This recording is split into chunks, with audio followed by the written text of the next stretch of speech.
হসপিটালে আমরা যেহেতু পার্সোনাল রুম নিয়েছিলাম, তো সেই জন্য আমরা ওইখানকার সমস্ত সুযোগ সুবিধা সব কিছুই পেয়েছিলাম। যেমন এই বেবি কেয়ার করা, বেবির মায়ের কেয়ার করা। তো আমাদের একটা প্যাকেজ ছিল, সেই প্যাকেজের মধ্যেই আর কি সব কিছুই ছিল। ওনাদেরকে আর কোনো আলাদা করে টাকা দিতে হয়নি।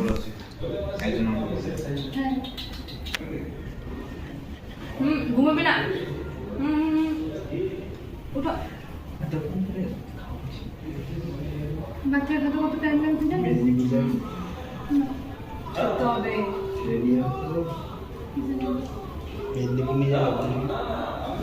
ইস ইস না বের করেন আর দিস না। আর এখানে দেখো আমার মেয়ে দোলনাতে শুয়ে আছে এবং দোলনাটা কিভাবে শক্ত করে ধরে আছে। ওর মনে হয় ভয় লাগছে হয়তো যে পড়ে যাব, কিন্তু দোল খাচ্ছে, মজাও লাগছে। আর এখানে ওর বাবা কিছু ড্রেস এনেছিল, সেগুলোই দেখাচ্ছে। আর এখানে এখন রাত হয়ে গেছে, তো যেন আমি একটা স্বপ্নের পুতুল পেয়ে গেছি। সেই জন্য আর কি ওর সাথে এমনভাবে রাত্রে উঠে খেলা করছি। ওকে দোলনায় শোয়াতে ইচ্ছা করছে না, দোলনাটা দেখো ফাঁকা করে রেখেছি।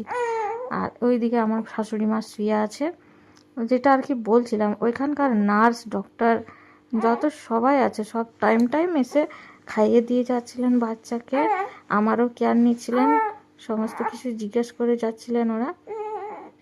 আর মানে আমাদের খুবই ভালো লেগেছিলো, খুবই আর কি ভালো ব্যবহার আমরা ওনাদের কাছ থেকে পেয়েছি। তো সেই জন্য ওনাদেরকে অনেক অনেক থ্যাংক ইউ। আর ওইখানে আমার বর শুয়ে আছে নিচে, এদিকে আমার মেয়ে উঠে গেছে, ভয়েস ওভার দিচ্ছি।